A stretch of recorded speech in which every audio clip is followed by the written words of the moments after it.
mais alta do mundo. Sua torre mais alta chega a incríveis 343 metros. Tão alto que a ponte fica acima das nuvens.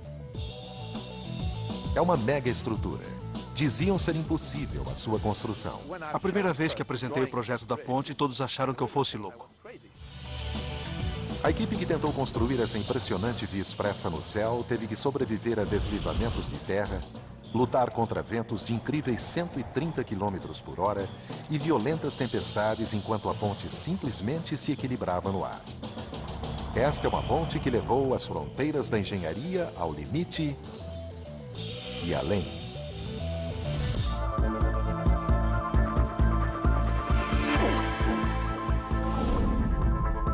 Obras incríveis.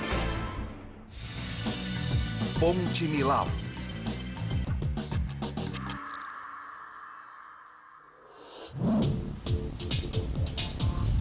Imagine construir uma série de torres Eiffel. Depois, colocar uma rodovia de 4 pistas entre elas, de um lado a outro de um dos vales mais profundos da França. Embora pareça impossível, isso descreve quase que completamente a construção da Ponte Millau. Desde o começo, a equipe de construção enfrentou 3 grandes desafios. Primeiro, construir a ponte de cabo fixa mais alta do mundo. Segundo, colocar uma via expressa de 36 mil toneladas em cima dela. E terceiro, erguer 7 torres de aço, cada uma pesando 700 toneladas. E mais, eles tiveram que fazer isso centenas de metros acima do solo. Tão alto que se você estivesse no topo da Torre Eiffel, você ainda estaria olhando para cima para esta incrível ponte.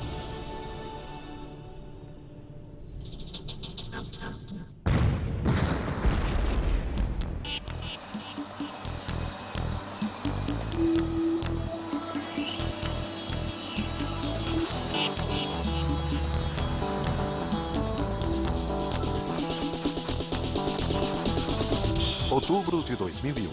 O trabalho tem início. A equipe recebe o pedido de uma ponte que durasse 120 anos. E para ganhar o contrato, a equipe prometeu construí-la em tempo recorde. Menos de 4 anos. Comparando-se, a mais longa ponte suspensa do mundo, a Kashikaiko, no Japão, levou 10 anos para ser construída.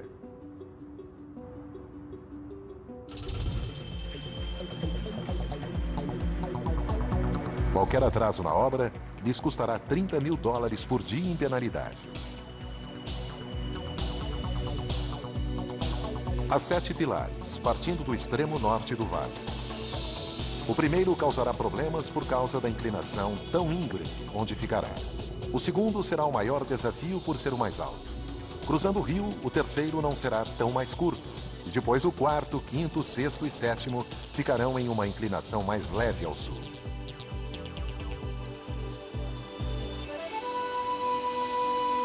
Para começar, a equipe teve que enterrar bem as fundações no leito rochoso para que elas pudessem sustentar o enorme peso da ponte sobre si. Mas as forças da natureza estavam contra eles.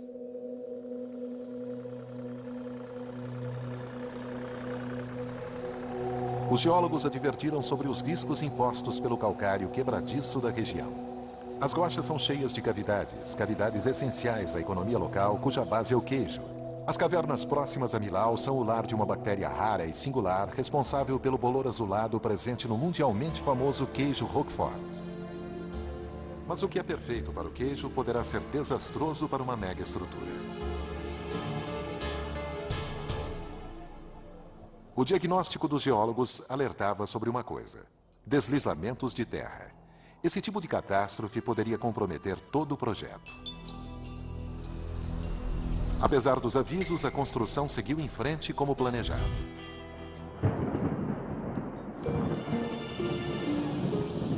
Então, ainda no começo, como previsto, uma violenta tempestade causou um deslizamento de terra. –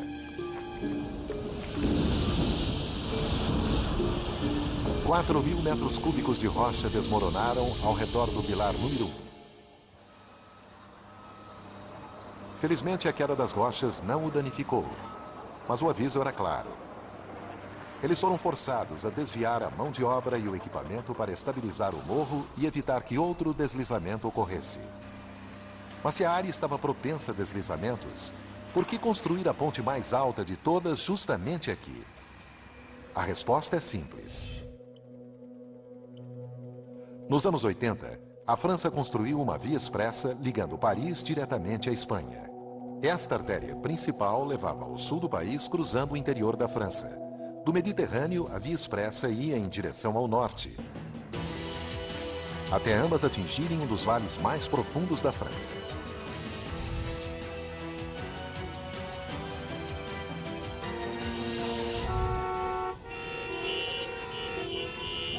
Bem-vindos a Millau, o local de maior engarrafamento da França.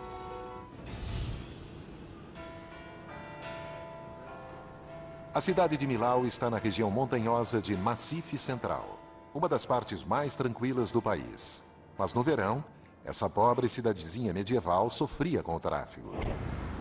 Os moradores não suportavam mais, nem o prefeito. Mais c'était terrible pour notre réputation. Quando saía no noticiário, no rádio e na TV, todos os dias, evitem Millau, há um engarrafamento na cidade de 5 horas de espera, era horrível para a nossa reputação. E não era só a população de Millau. O exemplo de duas motoristas, Gemila e Jemima, atravessando 30 quilômetros de via expressa, cada uma de um lado de Millau, revela exatamente por que essa ponte era necessária. Gemila, no carro 33, atravessará a nova ponte, enquanto no carro 22, Jemima pegará a estrada velha pelo vale.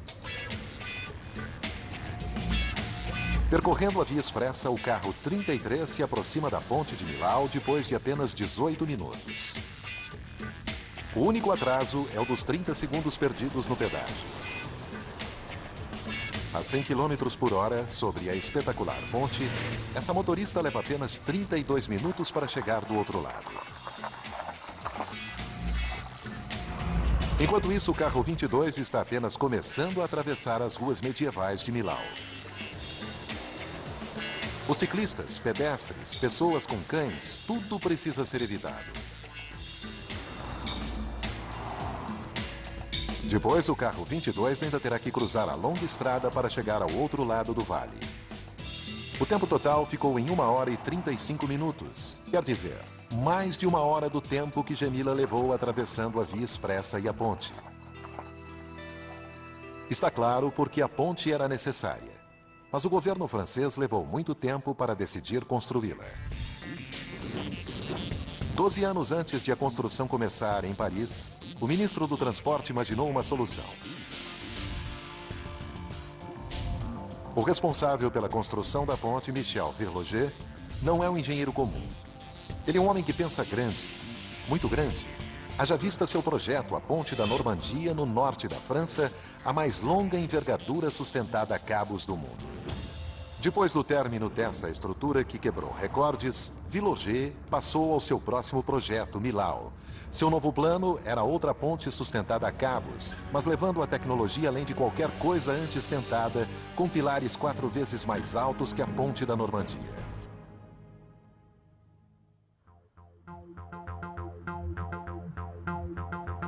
A Ponte Millau não seria apenas a mais alta do mundo. Ela seria diferente de qualquer outra ponte já construída. A primeira vez que eu mostrei o projeto da ponte para as autoridades, todos acharam que eu fosse louco. A Ponte da Normandia de Verloger tem 2 grupos de cabos sustentando o passadiço. Mas ele queria ir mais longe com Millau, perdendo uma fileira de cabos e conseguindo com isso que a linha remanescente fosse forçada a fazer 2 vezes seu trabalho.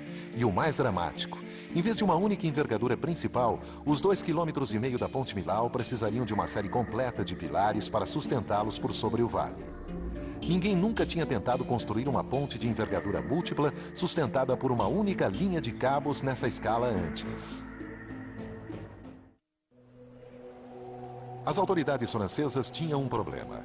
Nervosos por causa do esquema absurdo de Verloger, eles iniciaram uma competição convidando outros engenheiros e arquitetos com diferentes projetos. O vencedor foi Lord Norman Foster, um famoso arquiteto. Em Hong Kong, ele construiu o maior terminal de aeroporto do mundo. Em Barcelona, escritórios literalmente ficam em cima de um mastro em uma torre de comunicação. Este é um homem que regularmente promete o impossível, mas cumpre. Sabe, são apenas desafios, um em cima do outro e assim por diante. E com Millau, um dos maiores desafios foi fazer a ponte se encaixar à paisagem, dado que ela ficaria bem sobre a estrada da famosa Gorge de Tarn, o equivalente na França ao Grand Canyon. Como se constrói algo que precise aguentar firme contra as forças da natureza, mas que tenha a aparência suave e delicada? Como se constrói algo nessa escala na paisagem mais inacreditável do mundo? Ironicamente, a resposta de Foster foi pegar o primeiro desenho de Viologer e levá-lo a um estágio adiante. Ele transformou aquela enorme peça de engenharia em um delicado trabalho de arte, cortando de forma ousada 2 dos 9 pilares originais e diminuindo sensivelmente os pilares restantes e o passadiço. Foster queria que a ponte ficasse tão delicada quanto uma borboleta, mas essa borboleta teria que sustentar o peso de 5 torres Eiffel, fortes ventos e ficar firme a centenas de metros sobre o rio Tarn. Errar no projeto seria uma tragédia.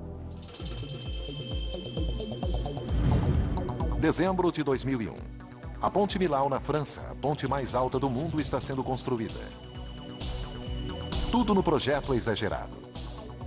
Será preciso usar 200.000 toneladas de concreto, uma quantidade tão grande que a equipe terá que construir uma fábrica de concreto no local. Não há nada de convencional nesse concreto e sua fórmula terá que ser exata. O concreto precisará de uma grande força estrutural para suportar as enormes cargas que serão postas sobre ele, mas não poderá secar depressa demais, dado que terá que ser derramado de centenas de metros de altura. Além disso, ele precisará ter a cor certa para que se encaixe a visão que Norman tem do projeto. Na verdade, a visão do arquiteto criou uma dor de cabeça para a equipe de construção. Ele desenhou cada pilar com uma forma geométrica complicada, com sulcos verticais em toda a sua extensão para criar sombras. Mas o que é apenas um desenho no papel para o arquiteto foi um grande desafio para a equipe de construção. Os enormes pilares são construídos passo a passo, derramando-se concreto em um molde temporário. Para dar a força exigida, os moldes são preenchidos com uma moldura de barras de aço. No total, 16.000 toneladas dessas barras de aço serão colocadas de uma extremidade a outra em presas. Isso resultará em 4.000 quilômetros de Millau até a África Central.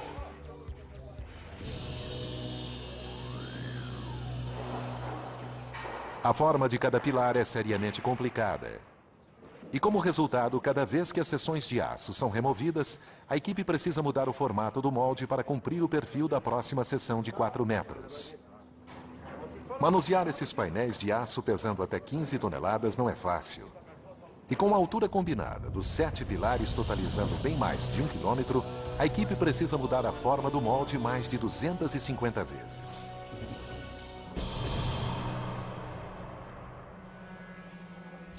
A cada 3 dias, cada equipe responsável por cada um dos pilares passava por esse ciclo completo, depois eles repetiam o processo. Era uma corrida contra o tempo, com a ameaça permanente do atraso. Manter toda a construção dentro do prazo e do orçamento era a difícil responsabilidade de um homem, Jean-Pierre Martin.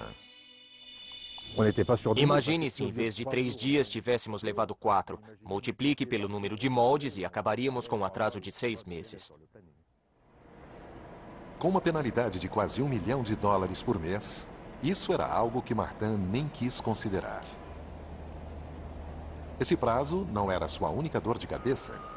É necessário muita precisão quando se está construindo a ponte mais alta do mundo. Algo errado e a ponte simplesmente pode cair. Apenas 10 centímetros de diferença, cerca da largura de um pulso em cada seção de 4 metros, e o pilar mais alto poderia estar a menos 6 metros de distância do topo. Isso equivale à espessura da fuselagem de um jumbo. Cada equipe está mirando em um ponto específico no céu. O pilar 2 teria que estar exatamente a 245 metros acima do solo, 546 metros do lado norte e 1.914 metros da extremidade sul. Não havia margem para erros. A única chance que eles tinham de acertar nas medições era através do GPS, cuja precisão fica dentro de 4 milímetros. Usando sinais de múltiplos satélites, a equipe poderia precisar sua posição e ter a certeza de que estaria mirando no local certo no céu onde eles precisariam atingir. Mês após mês, os pilares vão ficando mais altos. Finalmente, em novembro de 2003, eles alcançam uma altura total. Com 245 metros de altura, o Pilar 2 se torna o pilar mais alto do mundo. Mas será que esse pilar, que quebrou um recorde em altura, está onde deveria estar? Por incrível que pareça, está exatamente sobre o alvo, dentro de 2 centímetros de margem. É hora do champanhe e de uma grande comemoração.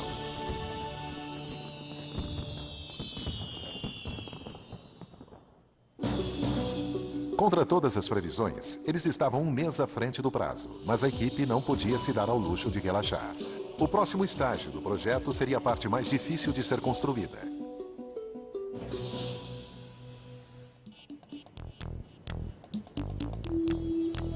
A fase 2 da construção da ponte mais alta do mundo envolveu a colocação de uma rodovia de 2,5 km, pesando 36 mil toneladas em cima dos pilares e 270 metros acima do rio Tar. Os construtores da ponte sabem do perigo em trabalhar nessa altura.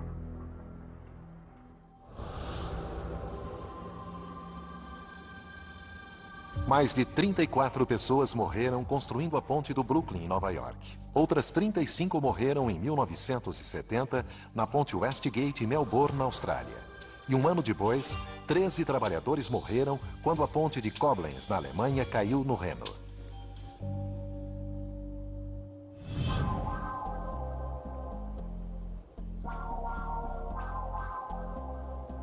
Pensando nessas fatalidades, a equipe decidiu fabricar todo o passadiço na segurança da terra firme. Isso significou construir o passadiço em aço, o que em teoria seria muito mais seguro do que levantar grandes seções de concreto a centenas de metros de altura até a sua posição. Só havia um problema.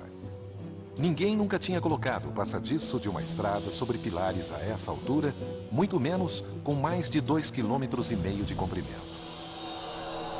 No final, apenas um fabricante de aço teve a coragem de encarar esse desafio colossal. Eiffel, a companhia de aço montada pelo grande engenheiro francês. Eiffel construiu o que um dia já foi a ponte mais alta do mundo, a Ponte Garabit, no sul da França. Isso antes de fazer a moldura para a Estátua da Liberdade em Nova York e, é claro, construir a torre que é a sua assinatura em Paris. Mas apesar da experiência da empresa, o gerente da Eiffel sabia que estava correndo um sério risco.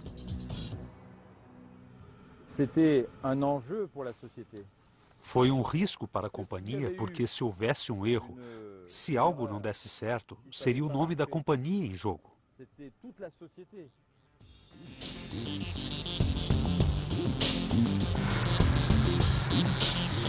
Eles fabricaram as enormes seções que formaram o passadiço da ponte nas usinas de aço da empresa. Esse imenso quebra-cabeça envolveu a fabricação de 2.200 seções separadas, pesando até 90 toneladas cada e algumas com 22 metros de comprimento. Sua precisão foi medida com laser, dentro de uma fração de 1 milímetro. Os enormes tubos quadrados são a parte central que deveria tornar o passadiço rígido. Os painéis triangulares laterais serão soldados de cada lado para criar a largura de uma rodovia de 4 pistas. Para cumprir o prazo apertado, Bonomo automatizou a produção com um robô soldador de 2 cabeças e com uma máquina cortadora de plasma. Cada padrão de corte é programado dentro do computador. Depois, a máquina automaticamente corta seu caminho pelo aço. A tocha alcança escaldantes 28.000 graus centígrados. Isso é 5 vezes a temperatura do centro da Terra.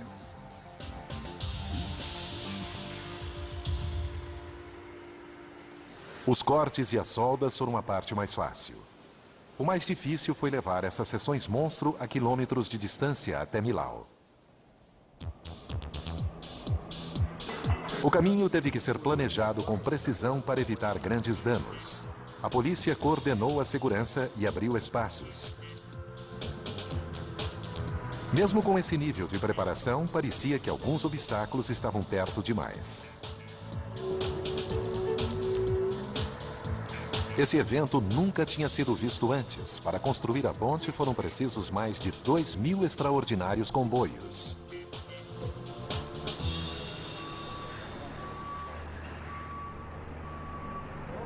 Os componentes chegaram aos locais de montagem, um de cada lado do vale. Aqui, as peças do enorme quebra-cabeça foram soldadas para formar as duas metades do passadiço. Mas colocar essas duas metades sobre o vale, em cima da ponte mais alta do mundo, seria o maior desafio. Eles seriam a primeira equipe a colocar uma via expressa sobre pilares mais altos que um arranha-céus de 80 andares. E para levar a construção da ponte além de qualquer outra coisa antes tentada, eles planejaram colocar o passadiço de 2,5 km sobre duas peças colossais. O engenheiro-chefe da ponte, Jean-Marie Crémer, foi um dos poucos que acreditaram que isso poderia ser feito. Nem os engenheiros que conhecem bastante esse método acreditavam que fosse possível. Se a equipe tivesse errado nos cálculos, toda a estrutura teria caído sobre o vale.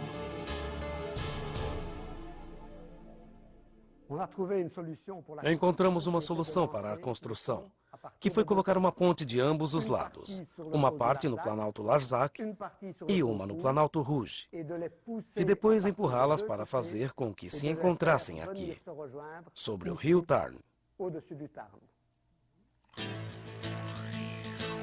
Algumas pontes menores usam uma técnica parecida. Um conjunto poderoso de soquetes hidráulicos literalmente bombeia o passadiço de um lado a outro. Mas Millau seria a ponte mais longa sobre os pilares mais altos do mundo e os resultados poderiam se transformar numa tragédia. Seu passadiço é tão delgado que poderia dobrar e cair se a envergadura entre cada pilar tivesse mais de 342 metros. O mais longe que alguém já tinha ido era menos da metade dessa distância.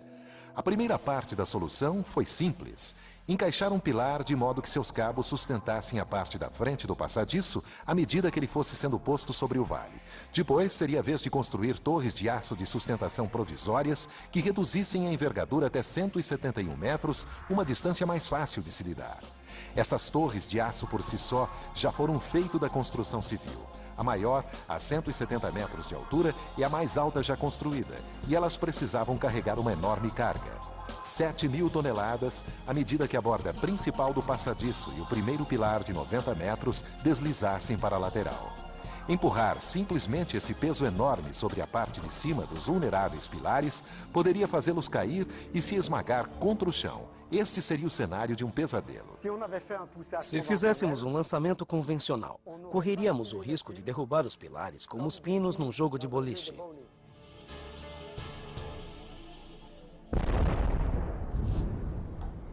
Alguém precisava reinventar a maneira pela qual esse tipo de ponte é feito. Essas pessoas foram Marc Buonomo e Jean-Marie Crémer, que surgiram com um plano. O princípio básico pode ser demonstrado com uma pesada caixa e uma mesa de oscilação. Com um lançamento normal, a gente correria o risco de derrubar os pilares. Quero avançar o passadiço sobre o pilar, mas se eu empurrar o passadiço daqui, dessa parte, eu poderei derrubar os pilares, porque eles são altos demais.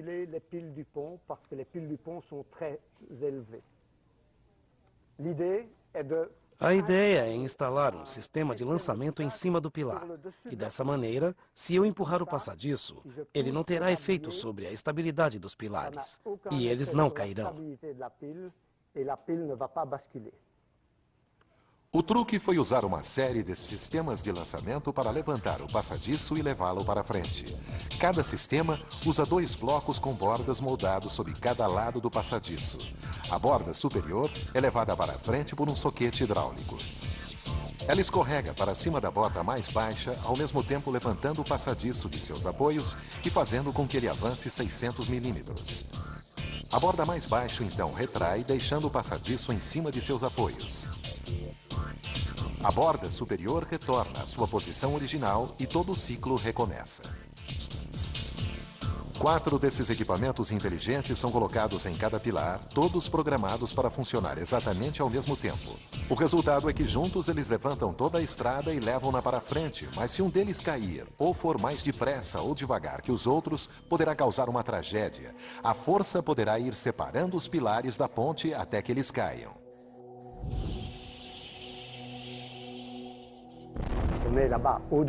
Quando você está lá em cima e vê a ponte a 300 metros abaixo, você se pergunta, será que foi uma boa ideia? O futuro de todo o projeto estava agora em um protótipo, e ele nunca tinha sido testado. Eles largaram. Continuamos assistindo Obras Incríveis no Nat Geo. É manhã do dia 26 de fevereiro de 2003, o dia decisivo para a ponte mais alta do mundo. Tudo está prestes a ser testado. A flexibilidade do passadiço, a força dos pilares temporários e principalmente o sistema hidráulico pioneiro. Até Buonomo, o responsável pelo lançamento, tinha suas dúvidas. Nunca tinha sido feito antes, e eu tenho que confessar que tive medo que não funcionasse. O bombeamento começa, os pistões começam a empurrar e o passadiço começa sua enorme jornada cruzando o vale.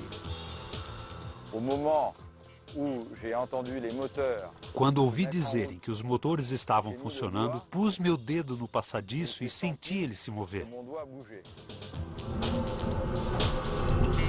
A cada 4 minutos, o passadiço avançava 600 milímetros sobre o vale.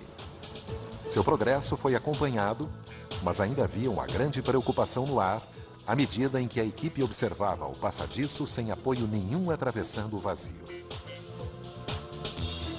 O passadiço acaba chegando em segurança ao primeiro pilar. Agora são 204 metros a menos, mas ainda faltam 2.256. O sistema de lançamento parecia estar funcionando como planejado. Os engenheiros estavam otimistas, mas à medida em que o passadiço avançava no espaço, ele se tornava mais vulnerável ao vento, que pode chegar a 130 km por hora neste local. Infelizmente, o passadiço tem a forma de uma asa de avião ao contrário, e o maior medo da equipe era de que essa asa simplesmente decolasse.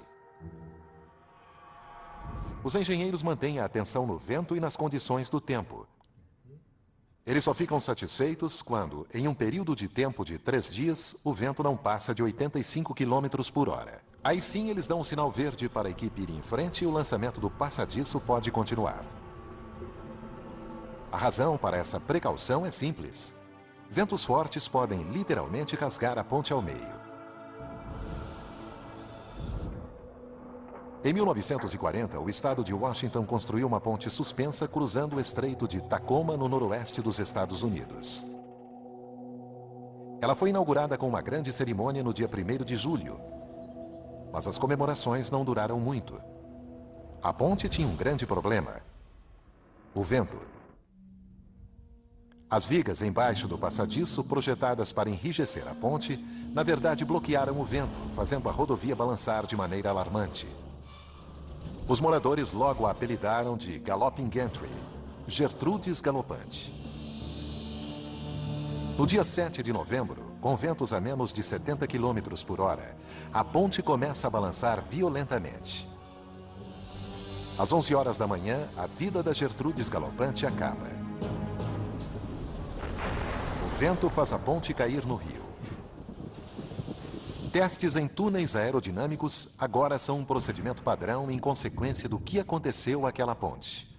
No caso da Ponte Millau, a equipe de construção analisou os ventos no Vale de Tarn durante mais de 18 meses e depois recriou as condições analisadas ali em um túnel aerodinâmico. O engenheiro Olivier Flamand ficou chocado com os resultados. A velocidade média do vento era relativamente baixa, mas a forte turbulência criava ventos de picos muito rápidos.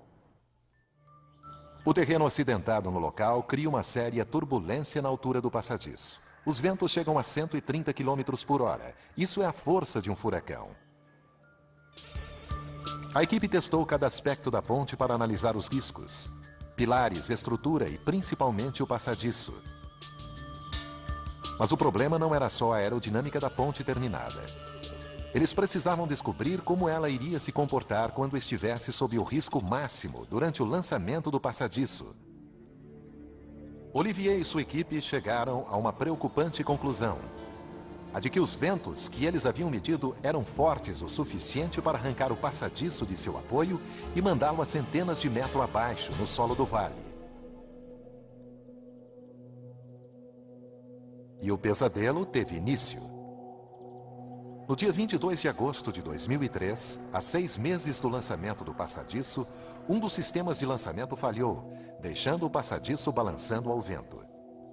Para piorar, o Homem do Tempo estava prevendo tempestades. Até então, essas enormes máquinas de bombeamento tinham funcionado perfeitamente, mas a verdade é que elas eram protótipos e, devido ao horário frenético, nunca haviam sido testadas. O problema foi que o teflon entre as superfícies de deslizamento rasgara, e a fricção gerada foi muita para que os soquetes hidráulicos pudessem combater. Infelizmente, ninguém tinha planejado substituir as peças dessa máquina monstro de lançamento em cima de um pilar de concreto.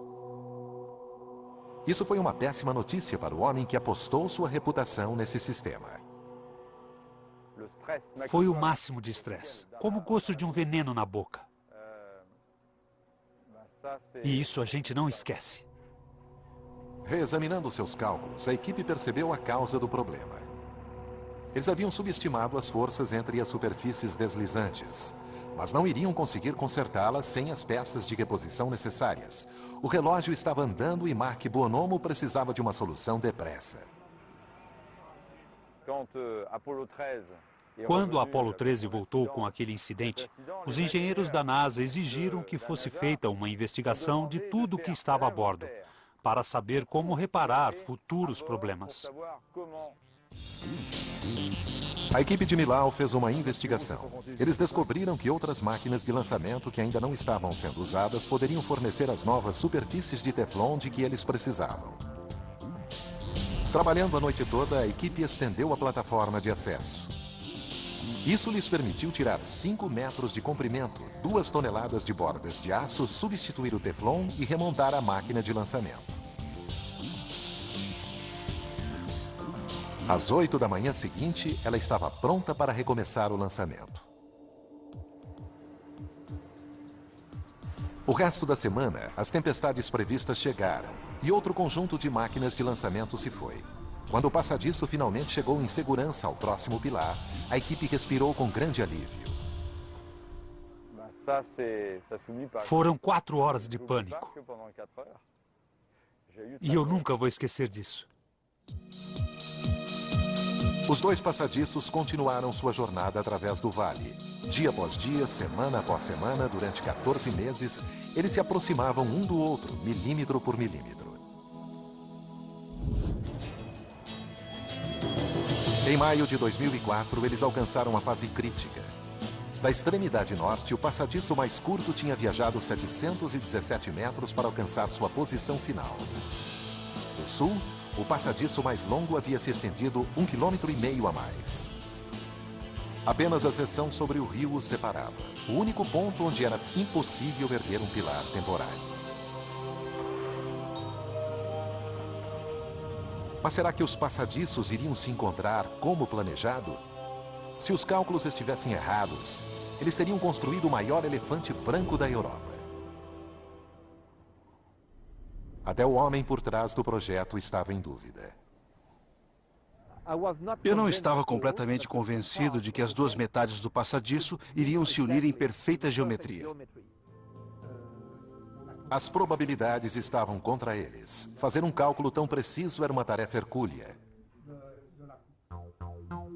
Em primeiro lugar, os 2 pontos iniciais nos morros norte e sul do vale estavam em alturas diferentes. Depois, a ponte tinha uma curva sutil. Além disso, cada painel de aço que forma o passadiço precisava ser cortado e soldado com extrema precisão. Seria um triunfo da engenharia se eles conseguissem fazer aqueles 2 passadiços curvados se encontrarem como exigido. A equipe verifica as notícias sobre o clima. Com o vento dentro de limites seguros, eles dão o sinal verde para o empurrão final. Os soquetes começam a levar a borda principal do passadiço para longe da segurança do pilar 3 em direção ao seu destino. Neste ponto, seria preciso que um total de 21 sistemas de lançamento se movessem exatamente ao mesmo tempo para evitar uma tragédia. Se algo desse errado, o responsável seria Marc Buonomo. Todos me perguntavam, como você pode ter certeza de que dará tudo certo? Então, para ter certeza de que tudo seguiria seu caminho, eu tinha um GPS à frente. Portanto, dava para ver o vão entre a posição teórica e a real.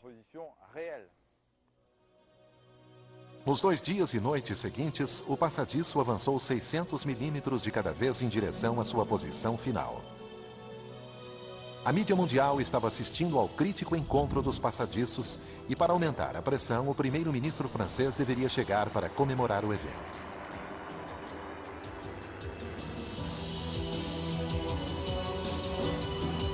O passadiço desliza para frente.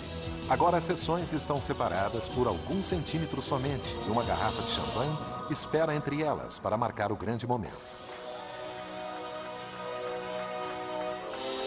Finalmente, a união. Os enormes passadiços de aço viajaram um total de 2,5 km sobre este vale e, depois da verificação, a equipe descobre que eles estão alinhados dentro de 1 centímetro. A precisão foi de 99,999%. Toda a medição, todos os cálculos valeram a pena. Eles conseguiram.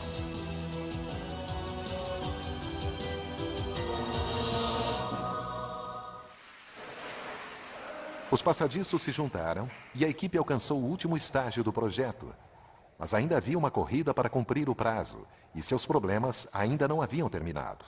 As dramáticas ondulações do passadiço flexível de aço eram claramente visíveis. Até mesmo alguns construtores de pontes se perguntaram sobre sua integridade estrutural. Foi uma enorme surpresa para nós. Todos os engenheiros disseram, sabíamos que o aço era flexível, mas não tanto. A equipe recorreu a pilares e cabos para empurrar o passadiço diretamente para frente. Cada pilar tem 90 metros e pesa 700 toneladas, o equivalente a 85 ônibus. Colocado sobre o delgado passadiço acima do solo do vale, estava além de qualquer outra coisa já tentada e, mais uma vez, Marc Buonomo tinha um plano. Os primeiros que construíram pilares verticais foram os egípcios. Buonomo adaptou uma técnica usada no Antigo Egito para erguer obeliscos na areia. Em cima de cada passadiço, a equipe colocou 2 enormes torres de aço, ambas sustentadas por cabos e equipadas com sistemas hidráulicos capazes de levantar 1000 toneladas. O pilar de 700 toneladas é levantado pelo sistema hidráulico. À medida que sobe, ele se posiciona pouco a pouco até ficar na vertical. Depois, é baixado em segurança até seu ponto de ancoragem. A técnica de 4.000 anos de Buonomo funcionou perfeitamente.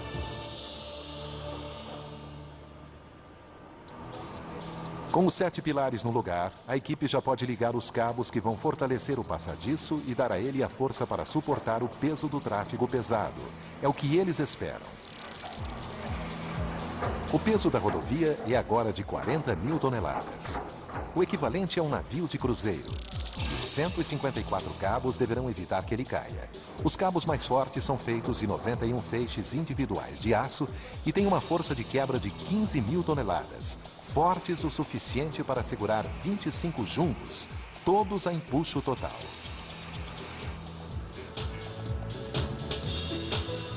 À medida em que os cabos são esticados diretamente segundo o plano, as ondulações no passadiço são empurradas para frente. Sobre os 2,5 km do passadiço, as ondulações agora não são maiores do que 1 polegar. Eles finalmente estão alinhados. A superfície da estrada está pronta, adicionando-se 10.000 toneladas à carga. Isso é como colocar 153 tanques sobre o passadiço.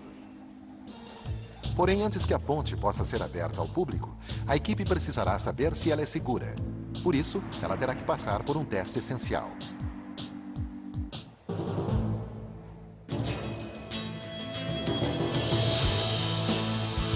Depois de 3 anos, a equipe que construiu a Ponte Millau na França está prestes a descobrir se seus cálculos estavam corretos. Em uma ponte de uma só envergadura e sustentada a cabos como a Ponte da Normandia, o excesso de carga sobre a seção principal não é problema, porque os cabos estão ligados ao solo e não cedem. Mas nas 8 envergaduras da Ponte Millau, os cabos são ligados aos passadiços das seções adjacentes. Uma carga a mais sobre uma das seções a fará cair, empurrando os cabos para baixo. À medida em que os pilares se alinham, os cabos são empurrados para cima, levantando os passadiços vizinhos e causando um perigoso efeito de ondulação. Chegou a hora de a equipe testar a ponte. Esses 28 caminhões têm um peso combinado de mais de 900 toneladas. Eles estão posicionados em um ponto crítico, a envergadura do meio. Os engenheiros prendem a respiração. Eles tiram as medidas. A envergadura cede apenas 26 centímetros. Isso é um triunfo para os engenheiros. A ponte foi projetada para suportar mais que o dobro disso. 4 semanas depois, no dia 14 de dezembro de 2004, o presidente Jacques Chirac inaugurou oficialmente a ponte. Um momento de orgulho para toda a França.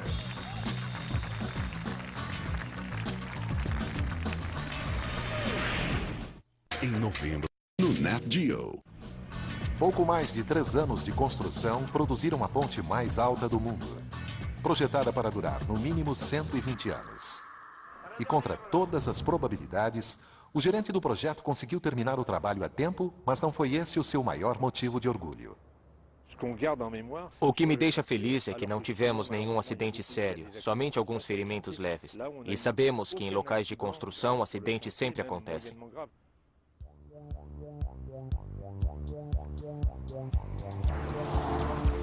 Assim que foi aberta ao público, a ponte foi sucesso instantâneo.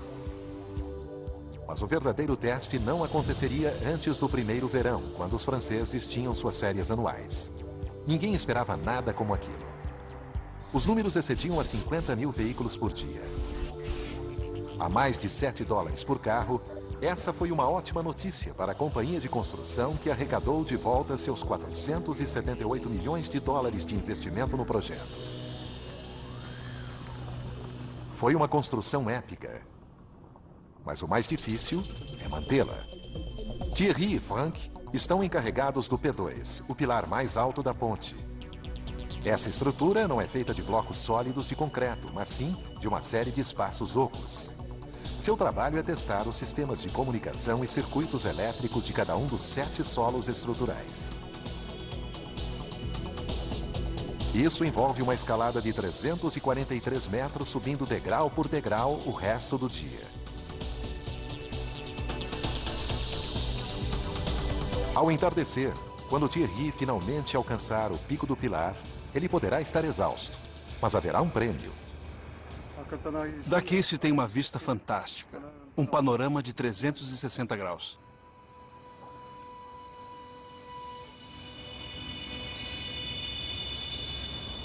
A ponte mais alta do mundo se tornou um ícone. Mas isso está criando problemas que ninguém havia imaginado. A população tem tomado a ponte como plataforma para conseguir a atenção da mídia para suas causas. Essa multidão espera que a atitude de levar suas ovelhas para cima dessa rodovia no céu os ajude a conseguir mais subsídios para suas fazendas. O trabalho de José é evitar que esse tipo de incidente crie perigos e que nessa ponte os incidentes continuem acontecendo. Um alarme ativado por um sistema de movimento significa que há um veículo parado sobre a ponte. Imediatamente, José manda um colega para lidar com a situação.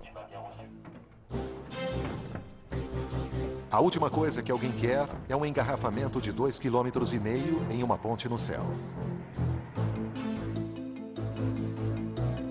José aproxima sua câmera para revelar a imagem de um homem que deixou seu carro e está sentado na beirada da ponte. O motorista está provavelmente com problemas. Mais de uma vez, um homem já subiu na ponte e saltou para a morte.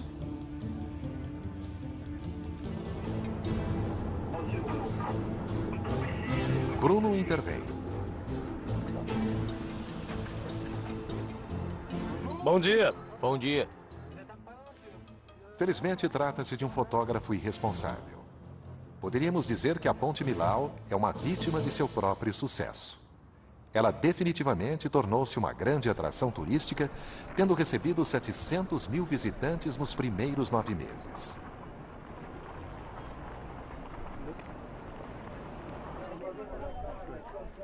Felizmente, a maioria deles espera até sair da ponte para tirar fotos. É magnífico. É uma obra de arte. Eu dirigi 600 quilômetros só para vê-la. Só tenho uma coisa a dizer: extraordinário. As pessoas são atraídas para cá não só porque esta é uma estrutura sem igual, mas também porque é inacreditavelmente bonita, delicada e sutil, diferente do que se espera de uma estrutura quase 1/3 mais alta que qualquer outra ponte do planeta. O arquiteto Lord Norman Foster alcançou seu objetivo: dar ao motorista a sensação de estar voando. Quando a pessoa deixa esses planaltos, ela realmente voa. Voa nessa ponte. Fica literalmente acima das nuvens. Os resultados certamente agradam o homem que sonhou com isso. Ver essa ponte terminada é realmente mágico. É algo com que sonhei há 15 anos.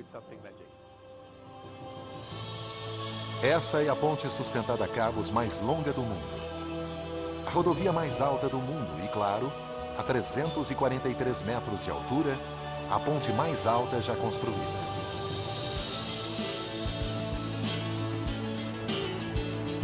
Versão